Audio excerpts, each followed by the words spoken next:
কারোর পৌষ মাস কারোর সর্বনাশ, না না, এখন কিন্তু পৌষ মাস না, এখন হচ্ছে অঘ্রাণ মাস। আর এখন কিন্তু জোর কদমে চলছে বিয়ের সিজন।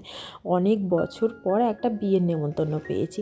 আর ঘুম থেকে উঠেই মুডটা খারাপ হয়ে গেছে, কারণ দেখলাম বৃষ্টি হচ্ছে আর পুরো অন্ধকার হয়ে রয়েছে।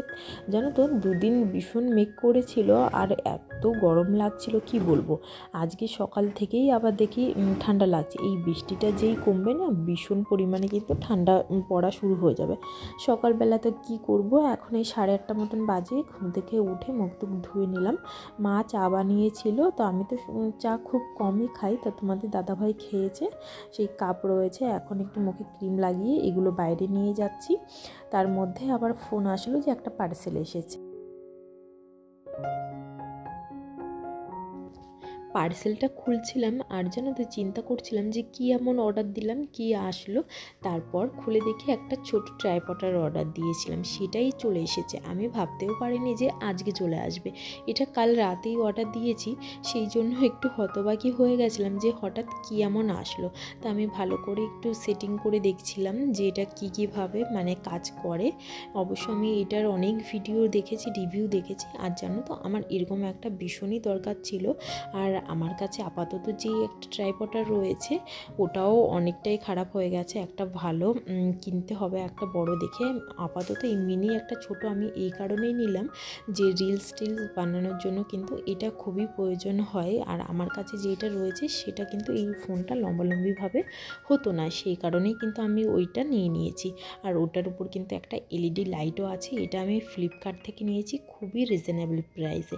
আর আমাদের উপরের ঘরে কাজ হচ্ছে, দেখো এই ডিজাইনটা আমি ইন্টারনেট থেকে পছন্দ করেছি, সেটাই এই দাদাভাইটা বানাচ্ছে। আর দেখতে কিন্তু খুবই ভালো লাগছিল। ওনাদের একটু চা বানিয়ে দিয়ে আসলাম। আর আজকে আমার এই রান্নাঘরটা আমি ডিপ ক্লিন করব। ক্লিন তো মোটামুটি থাকেই।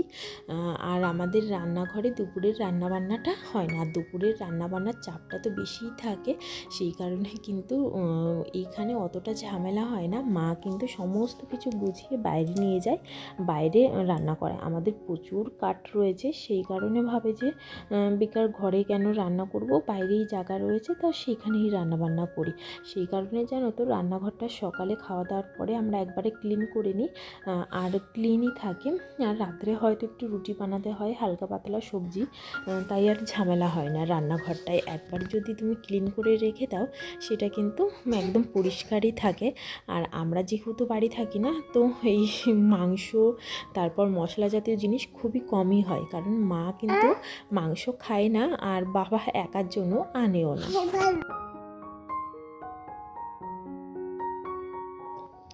রান্নাঘর ক্লিন করার সময় সব সময় চেষ্টা করবে নরম কোনো কাপড় দিয়েই কিন্তু মোছামুছি করতে। দেখো আমি এখানে একটা সফট গেঞ্জির কাপড় নিয়ে নিয়েছি।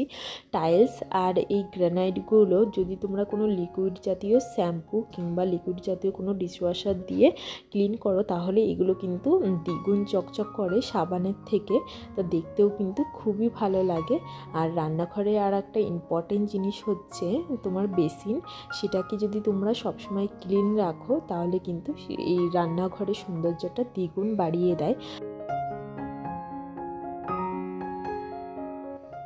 জানো তো, রান্নাঘরটা যখন তৈরি হচ্ছিল তখনই তোমাদের দাদাভাইকে বলেছিলাম যে রান্নাঘরে বেসিন কিন্তু একটা বড় সাইজেরই লাগাবে, যাতে মানে থালা বাসন মাজতে একটু সুবিধা হয়। ছোট বেসিন হলে কি বলো তো, রেখে থালা বাসনগুলো মাজতে খুবই অসুবিধা হয়ে যায়।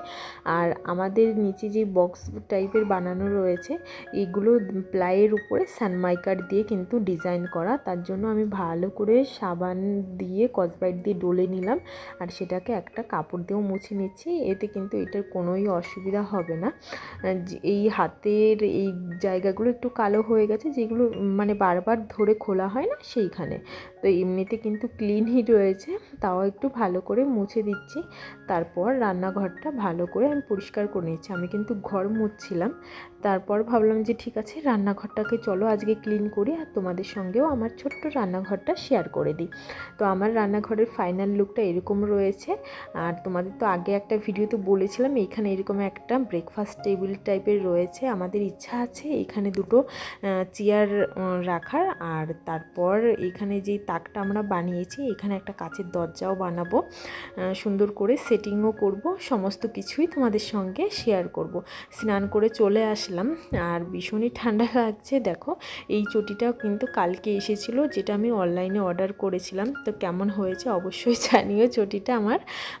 তারপর সোনাকে মানে খাওয়াবো, তাই ভাবলাম যে ঠিক আছে ওর খাবারটা আমি এখন রেডি করে নিই। মা এদিকে রান্না করছিল, রান্না তো মোটামুটি হয়েই গেছে, ভাত তরকারি আর ভাজা হয়তো কিছু বাকি রয়েছে, মা সেটাই করছে। আর আমি এইদিকে চলে আসলাম সোনাইকে খাওয়াতে। তো আজকের আমার ভিডিওটা কেমন লাগলো অবশ্যই কমেন্ট করে জানিও। আর আমার ভিডিওগুলো যদি ভালো লাগে প্লিজ আমার চ্যানেলটি সাবস্ক্রাইব করে আমার পাশে থেকো, আর পাশে থাকা বেল বাটনটিও অন করে দিও।